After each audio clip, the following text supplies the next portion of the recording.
જય માતાજી મિત્રો, હર હર મહાદેવ. સ્વાગત છે તમારું ગુજરાતી ઇન્વેસ્ટર ચેનલની અંદર. આજનો વિડીયો એવા ટોપિક ઉપર છે કે જે વસ્તુ કે જે પોઈન્ટ કે ગિફ્ટ નિફ્ટી કે જેને આપણે વારંવાર ચેક કરતા હોય છે કે જ્યારે મોટાભાગે આપણે સારા સમાચાર માર્કેટ માટે આવ્યા હોય કે કોઈ ઇન્ટરનેશનલી અમેરિકાથી કે પછી યુદ્ધના સમાચાર લઈને ખરાબ સમાચાર આવ્યા હોય ત્યારે આપણને એક ડાયરેક્શન આપણને જોવા મળતું હોય કે આપણું માર્કેટ કેટલું ગેપઅપ ખુલી શકે એમ છે કે ગેપ ડાઉન શરૂ થઈ શકે એમ છે.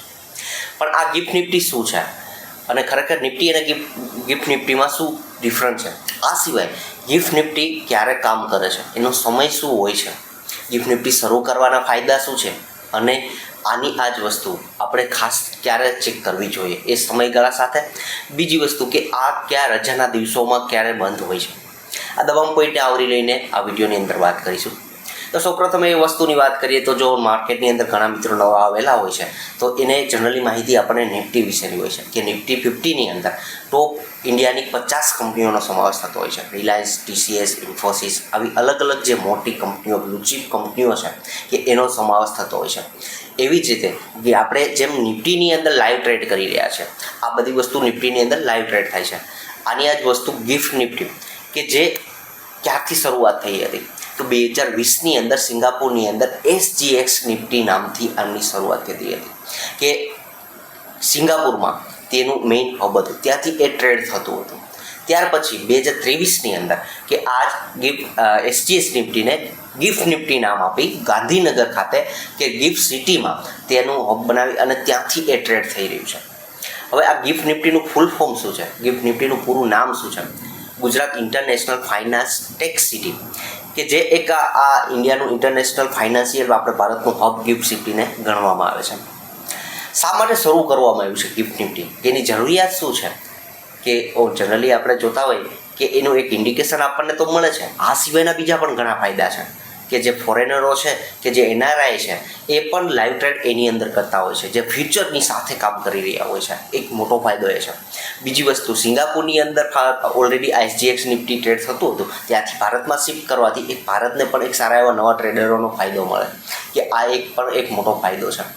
આ સિવાય લાંબા સમય સુધી આ ગિફ્ટ નિફ્ટી છે એની ઉપર કામ થાય છે. એ આશરે 21 કલાક સુધી આ ગિફ્ટ નિફ્ટી આપણું કામ કરે છે. બીજી વસ્તુ કે ખૂબ જ અગત્યની એ વસ્તુ કે વારંવાર આપણે ચેક કરતા હોઈએ કે ગિફ્ટ નિફ્ટી થોડી વાર પહેલાં અલગ દેખાતું હતું, ત્યાર પછી જોઈએ તો માઇનસ થવું જોવા મળે છે. ક્લોઝિંગ શું જોવા મળતી હતી અને ઓપન શું ભાવે થઈ છે, એના માટે સમયગાળો ખૂબ જાણવો જરૂરી છે. કારણ કે 21 કલાક જો ગિફ્ટ નિફ્ટી કામ કરતું હોય તો એ કયા સમયે કામ કરે છે?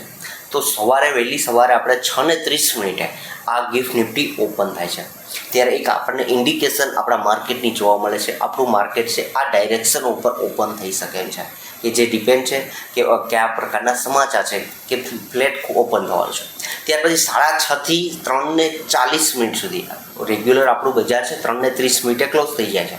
પણ આ ગિફ્ટ નિફ્ટી છે એ 3:40 સુધી શરૂ રહે છે. ત્યાર પછી એમાં બ્રેક આવે છે 4:35 અને 2:45 એટલે કે રાત્રિના 2:45 વાગ્યા સુધી, એટલે કે 4:35 થી 2:45 સુધી રાત્રિના સુધી ત્યાં સુધી ગિફ્ટ નિફ્ટી આપણું ઓપન હોય છે. આ ક્યાં જોવા મળે છે? બહુ મોટો પ્રશ્ન છે કે વારંવાર આપણે જોતા હોઈએ તો આપણને આપણી એપ્લિકેશનની અંદર પણ શોધવું પડે. તેમાં હોય જ છે, ગ્રોમાં હોય છે, એન્જલમાં હોય છે.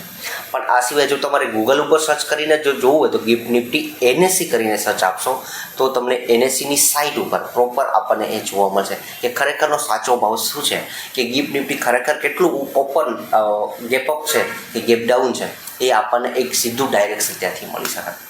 બીજા ફાયદા ક્યાં ક્યાં છે આ સિવાયના? તો ઘણા ફોરેન ઇન્વેસ્ટરોને આકર્ષવા માટે એક મોટો ફાયદો છે.